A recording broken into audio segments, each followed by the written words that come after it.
So I missed it. I was slow on the draw with the camera, but you just got a topwater fish at, it's the middle of the afternoon.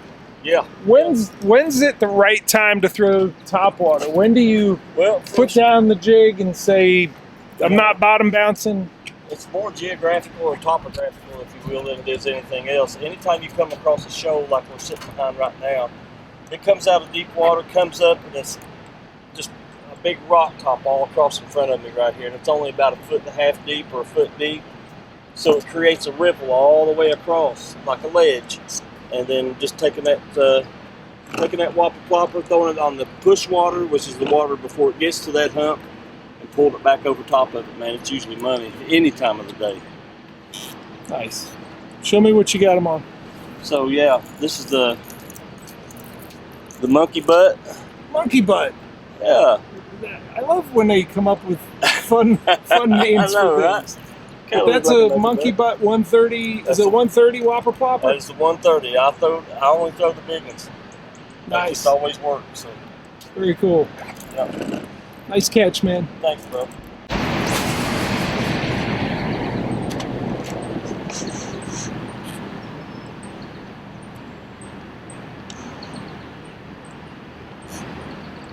All right, I figured out what I'm naming this video.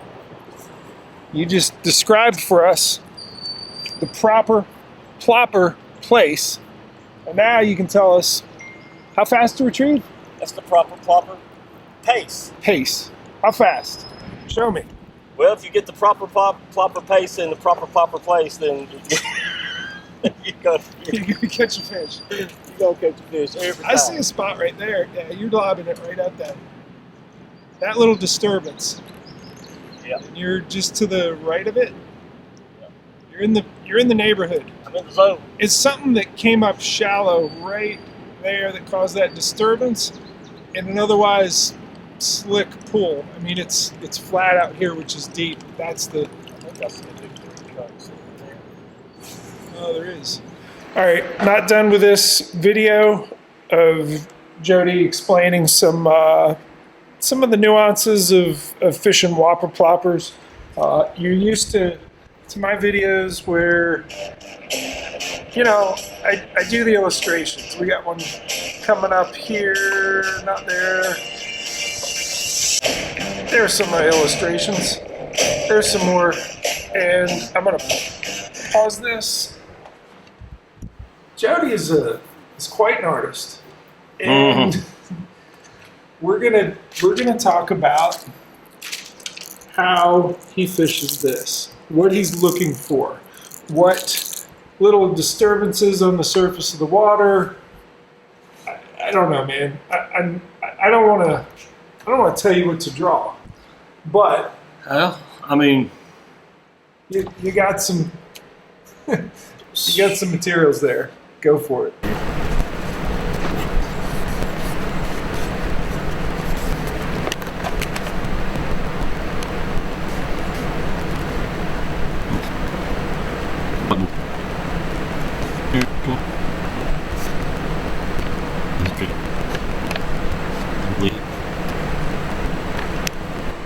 What do you got going on here, man? So this is basically this is maybe a pile of rocks obstruction on top of a ledge that runs across the river. This is your water flow. Anything that impedes that flow is going to probably hold fish on that ledge. The ledge itself, most of the time, is going to be coming from deep water or deeper water into shallow water. Your shallow water is going to be right in here along the ledge, and then it's going to drop off usually into deeper water. But these current seams, if you throw beyond, you want to throw beyond. You want to throw out here, and then pull your bait back into it, because those fish will lay right on a seam in the current. So if you got rocks here and the water's flowing around it, they're going to lay right on that seam. Granted, some will get over in this calmer water, but most of the time your active fish are going to be laying right on that seam. and in the push water. And what I mean by push water, this water's flowing this way.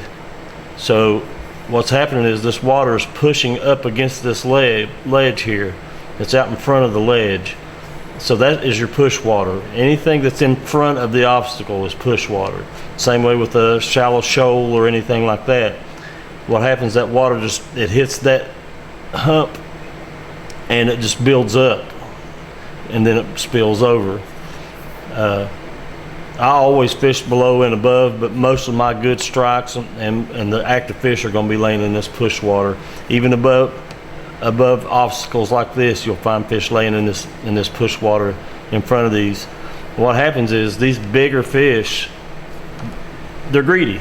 They want to be the first one that gets to that bait that's floating down the river.